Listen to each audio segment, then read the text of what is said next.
Assalamualaikum warahmatullahi wabarakatuh. Jumpa lagi dengan sahabat Propas.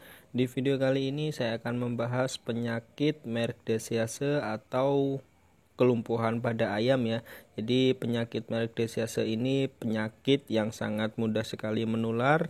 Itu biasanya ditandai dengan adanya tumor ya pada organ dalam, misalnya seperti kulit dan otot seperti itu. Nah, sedangkan penyakit merek ini itu dibedakan menjadi dua bagian seperti itu. Nah, yang pertama bagian klasik itu biasanya menyerang pada ayam masih muda ya, yaitu sekitar umur 6 sampai 16 minggu. Nah, jadi yang kedua tipe akut, yaitu adanya tumor pada beberapa organ dalam, yaitu biasanya menyerang pada umur 16 sampai 35 minggu ya.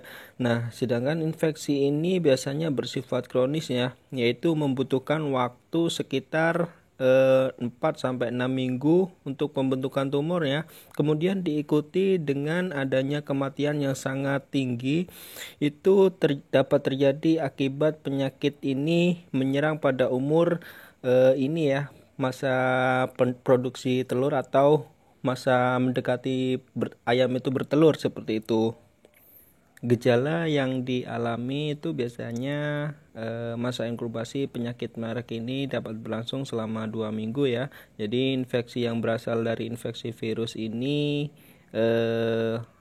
dari ayam yang terinfeksi akan muncul gejala klinis sekitar 3 sampai 6 minggu ya. Pada kasus akut biasanya ayam dapat mati secara mendadak tanpa menunjukkan gejala apapun seperti itu. Jadi tiba-tiba mati. Nah, sedangkan pada ayam yang masih dapat bertahan itu biasanya ayam akan menunjukkan gejala depresi, lesu, kemudian ataksia ya, dan biasanya dilanjut dengan kelumpuhan ya pada salah satu alat gerak seperti kaki dan sayap seperti itu. Nah, baik salah satu ya juga biasanya seperti salah satu kanan atau kiri seperti kok ribet banget ngomongnya seperti itu.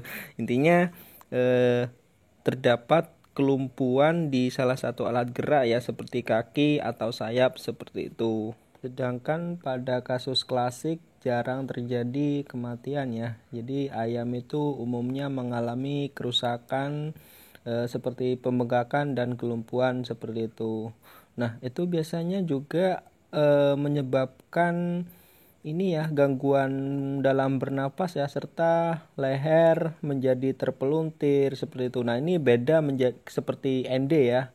Nah, kemudian kelumpuhan pada alat gerak seperti kaki dan sayap itu umumnya terjadi secara unilateral. Nah, itu biasanya di salah satu kaki ya, bisa di kakinya atau di sayapnya seperti itu.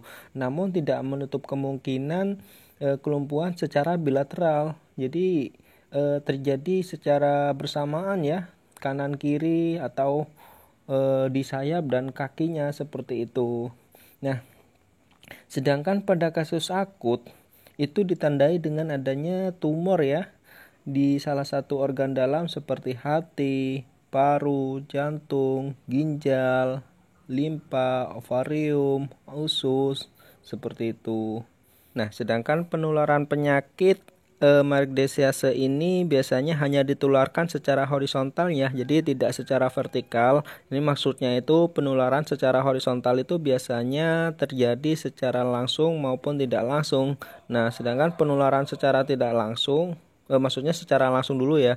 Secara langsung itu berasal dari ayam yang terinfeksi langsung atau misalnya dari ayam yang sakit ke ayam yang sehat seperti itu. Nah, itu sumber penularan terpenting dari virus ini adalah epitel folikel bulu. Itu biasanya ini ya, bulu-bulu kecil-kecil yang berterbangan di kandang itu ya.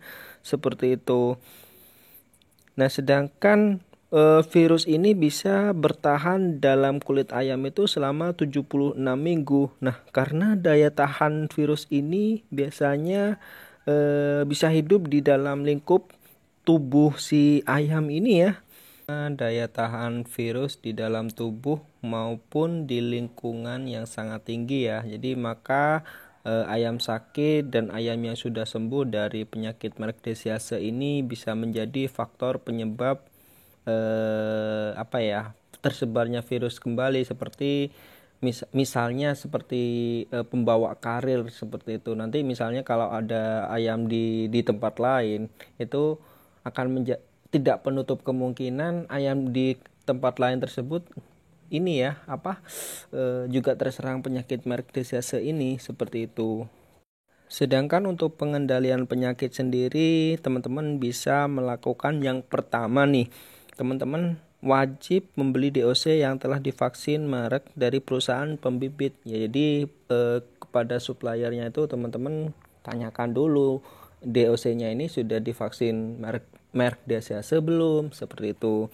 Nah, kemudian yang kedua, teman-teman bisa mengusahakan peternakan itu dikelola dengan baik ya, supaya di kandang itu ayamnya itu merasa aman, seperti itu. Jadi ini nih yang paling penting, usahakan kandang itu diatur ya kepadatannya, terus ventilasi kandang itu harus cukup, seperti itu. Jadi kalau bisa nih angin atau udara yang masuk pertama ke kandang itu nanti keluar barengan, seperti itu. Jadi menggunakan all in all out, seperti itu. Jadi muter seperti itu udara di dalam kandang. Nah, terus kemudian yang ketiga, teman-teman bisa melakukan istirahat kandang ya, minimal 14 hari setelah masa panen, seperti itu. Itu wajib teman-teman lakukan. Nah, kemudian yang keempat, teman-teman wajib melakukan sanitasi kandang. Itu bisa menggunakan antisep, bisa juga menggunakan formades, bisa juga menggunakan sporades, seperti itu ya. Nah, ini biasanya teman-teman bisa menyertakan pemberantasan dan pencegahan masuknya serangga pembawa virus ke dalam kandang, seperti itu. Jadi nggak cuma dari ayam doang, jadi seperti lalat, kecoa dan lain-lain hewan liar dari luar kandang itu juga bisa menjadi faktor pembawa virus ini ya, seperti itu. Nah, kemudian yang kelima, teman-teman bisa menggunakan desinfeksi peralatan peternakan ya. Jadi tempat makan, tempat minum dan lain-lain itu teman-teman sterilkan dulu setelah masa panen, seperti itu. Nah, ini lebih baik atau lebih tepatnya atau teman-teman bisa melakukannya ini 2 hari sekali ya, atau lebih bagus lagi setiap hari, seperti itu. Nah, kemudian untuk pengobatannya sendiri itu sampai saat ini tidak ada obat yang dapat menyembuhkan penyakit merek ini. Nah, teman-teman misalnya ayamnya sudah sakit nih atau tidak produktif, nah itu lebih baik teman-teman jual aja, karena sudah tidak bisa menghasilkan atau tidak bisa produktif, seperti itu. Karena kalaupun dipelihara juga sudah ini ya, sudah tidak bernilai ekonomis, seperti itu. Nah, misalnya nih teman-teman menggunakan atau ayam khususnya untuk ayam petelur ya, itu teman-teman wajib melakukan vaksinasi Mark ya. Jadi vaksinasi Mark ini merupakan program yang wajib dilakukan pada ayam petelur atau ayam pembibit di ini ya, di daerah kita ya, seperti itu. Nah, vaksinasi Mark ini bisa teman-teman dilakukan pada saat masih DOC ya, yaitu pada usia atau bisa juga nih in ovo pada embrio umur 18 hari, seperti itu. Nah, jadi penggunaan vaksin merek ini bisa teman-teman kombinasikan dengan serotipe 3 HVT herpes virus Turki dan juga serotipe 1 rispen. Ini wajib teman-teman gunakan di ini ya, di daerah kita ya, karena banyak peneliti menunjukkan bahwa kombinasi vaksin ini yang paling optimal untuk mencegah munculnya virus ini ya, virus Mark Desiase ini ya, seperti itu. Jadi penjelasannya cukup sekian, semoga bermanfaat. Jika teman-teman ada pertanyaan, silakan langsung saja komen di bawah. Jika video ini bermanfaat, jangan lupa like, share sebanyak-banyaknya, dan jangan lupa di subscribe. Terima kasih, sampai jumpa lagi di video berikutnya. Wassalamualaikum warahmatullahi wabarakatuh. Salam sukses.